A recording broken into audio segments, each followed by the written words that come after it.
Welcome to The Explainer. I am so glad you're here because today we're diving into something that affects pretty much all of us, but is honestly so frequently misunderstood. We're talking about shoulder pain and shoulder mechanics. Now, I want you to think of your shoulder joint exactly like a house, right? If you're building a sturdy house that you want to last for decades, you don't start by picking out paint colors or fixing the roof. No, you start by pouring a rock-solid foundation. And in the human body, that foundation is your scapula, your shoulder blade.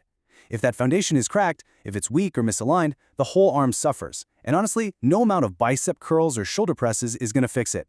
So today, we're going to learn exactly how to rebuild that foundation from the ground up. Okay, let's dive into this roadmap for today. We'll be hitting the scapulohumeral rhythm, fixing scapular dyskinesia, mastering the scapular clock technique, going over some essential upper back exercises, doing a quick myth bust on the push-up plus, and finally mapping out your return to functional activities. So let's start with a problem that is highly relatable. You've been working at your desk literally all day, hunched over your laptop, and when you finally reach up to grab a coffee mug off a high shelf, ouch, you get that sharp pinch or a dull ache in your shoulder. Why does it hurt? Well, it's super tempting to blame the arm itself, right? But the reality, the arm usually isn't the problem. The problem is what the arm is attached to. Because our modern lives basically force us into these forward-rounded postures, turning us into human question marks hovering over our keyboards, we are unknowingly destroying our structural blueprint. To figure out why this happens, we absolutely have to talk about scapulohumeral rhythm. This is just the fancy term orthopedic specialists use to describe the beautifully coordinated dance between your shoulder blade on your chest wall and the ball and socket joint of your arm. And here is the most critical thing to grasp today. The shoulder socket is actually a physical part of the scapula itself. So literally wherever the scapula goes, the socket goes. If your scapula is hanging out in a bad position, your shoulder joint is instantly compromised before you even try to move your arm. Now, what's really interesting here is the sheer complexity of the muscular network holding this whole shebang together. You've got superficial muscles and deep muscles. And while muscles like the rhomboids and lats are for sure important, orthopedic protocols really zero in on two muscles as the absolute most critical for scapular stabilization. Those are the trapezius and the serratus anterior. These two guys have the biggest influence on the position and movement of your shoulder blade. If they get weak, well, the foundation begins to sink. Moving into our next section, fixing scapular dyskinesia. What actually happens when those muscles fail and that beautiful rhythm breaks down? Well, we get a cracked foundation. In the medical world, this is called scapular dyskinesia, which is basically an abnormal rhythm that causes an ineffective energy transfer along your kinetic chain. Think of your kinetic chain as the path energy takes from your legs, through your trunk, and into your arm and hand. When the scapula is unstable, that energy literally leaks out. And to compensate for that weak link, the other tissues around the shoulder have to work overtime, which leads to fatigue and injury. Plus, if the scapula tilts forward, it actually narrows the physical space inside the joint for your rotator cuff tendons. The tendons start rubbing against the bone, and that brings on the abrasion, the impingement, and that nagging chronic pain. Okay, so how do we fix it? We can't just stretch it out. We have to actively retrain that foundation. And that brings us to the scapular clock technique.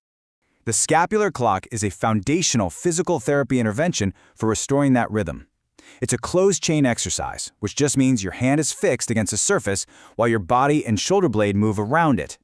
Here's exactly how it works mechanically. You anchor your hand to a wall or a physio ball at about 90 degrees of abduction, so your arm is raised straight out to the side.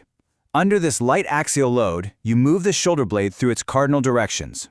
You protract, which is pushing it forward, retract, pinching it back, elevate, shrugging it up, and deep press, pulling it down. Let's look at how this plays out dynamically with a vertical roll. You're anchoring the hand onto a physio ball against a wall. But the key is not just wildly rolling the ball up and down. Before you even move a muscle, you must roll your shoulders back and down. Got it? Maintaining that strict, stable posture, you slowly roll the hand up and down over the ball. This forces all those stabilizing muscles we talked about to fire simultaneously, keeping the joint perfectly centered while under a light load.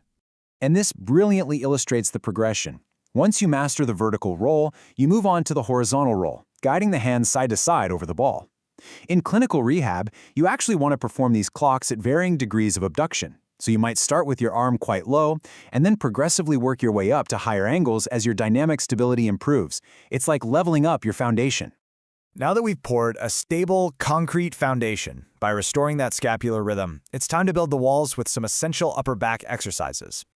Two of the absolute best movements for creating structural endurance are face pulls and diagonals, and they offer 5 massive benefits. First, they build up your rear deltoids, which are almost always neglected.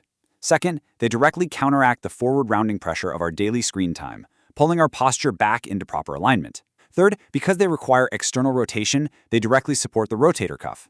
Fourth, they balance out the fact that we all do way too much pushing in our daily lives and at the gym, and not nearly enough pulling.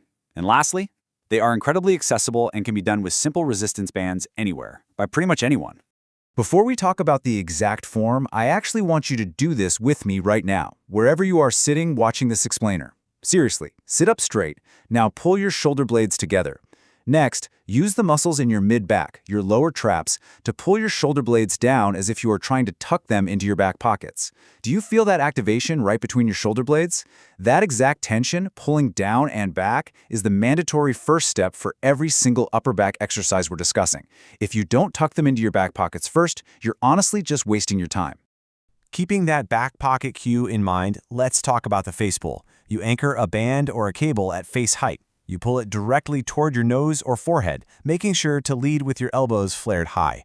But here is the critical mistake almost everyone makes. They skip the external rotation. At the very end of the movement, right as the rope nears your face, you must rotate your wrists outward so your knuckles point toward the ceiling, with your upper arms parallel to the floor. That final outward rotation, that's the secret sauce. That is what actually activates the infraspinatus and teres minor, which are the vital rotator cuff muscles we are desperate to target here. So we've covered the pulling, but what about the pushing? Let's dive into a fascinating comparison with the push-up plus versus the wall slide.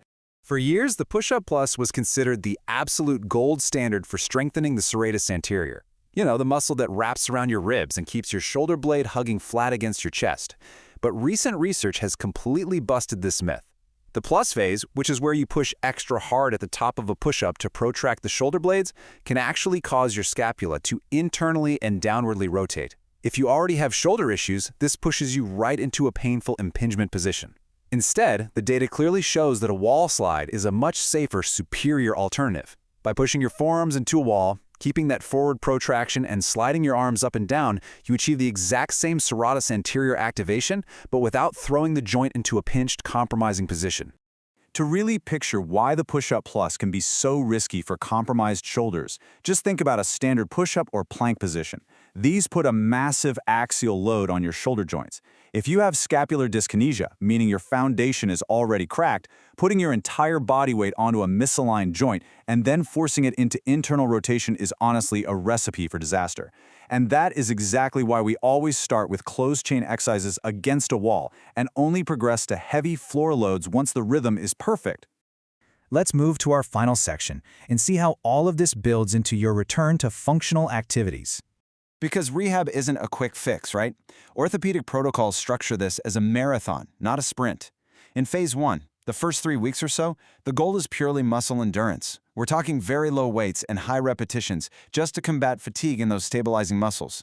In phase 2, spanning weeks 3 through 8, we introduce progressive weights and start changing the angles, moving from basic wall clocks to diagonals, for example. And finally, phase 3 is the exhilarating return to sport. Only when the scapular mechanics are completely restored do we introduce high-power movements to train that efficient energy transfer from the trunk all the way through the arm. So, I'm going to leave you with this final thought. Is your shoulder acting as a weak link, leaking energy and causing you pain? Or is it a rock-solid foundation for your entire kinetic chain? The next time you find yourself slouched over your computer desk, I challenge you to remember the fundamental cue we practiced today.